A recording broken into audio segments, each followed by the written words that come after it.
You join us here then at Warden Law for a side-by-side comparison video between the old and new fleet of karts. To the left you have an onboard with myself from our visit back in February, and to the right you have an onboard with track local Tom Shipman from a round of the KNE Sprint Championship a couple of months ago. So the laps are in sync now as we go across the start-finish line, but as you'll notice they very quickly fall out of sync.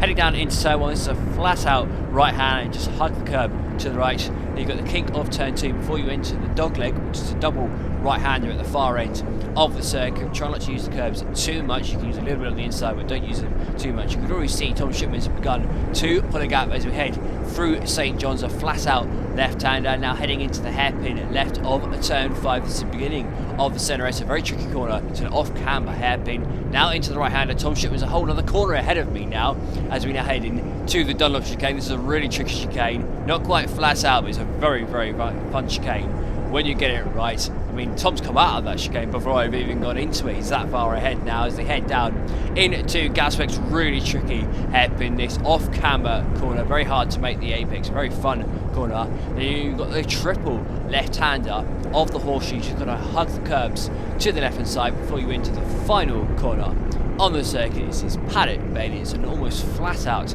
hairpin as you come over to the start-finish line. That's the lap then for Tom Shipman to 1 minute 7.55. But as you can see, the old fleet of karts slightly further behind as I come across the line now with a 1 minute 14.25. Trust me, that was a good lap. So as you can see, new fleet of karts, they're a lot quicker than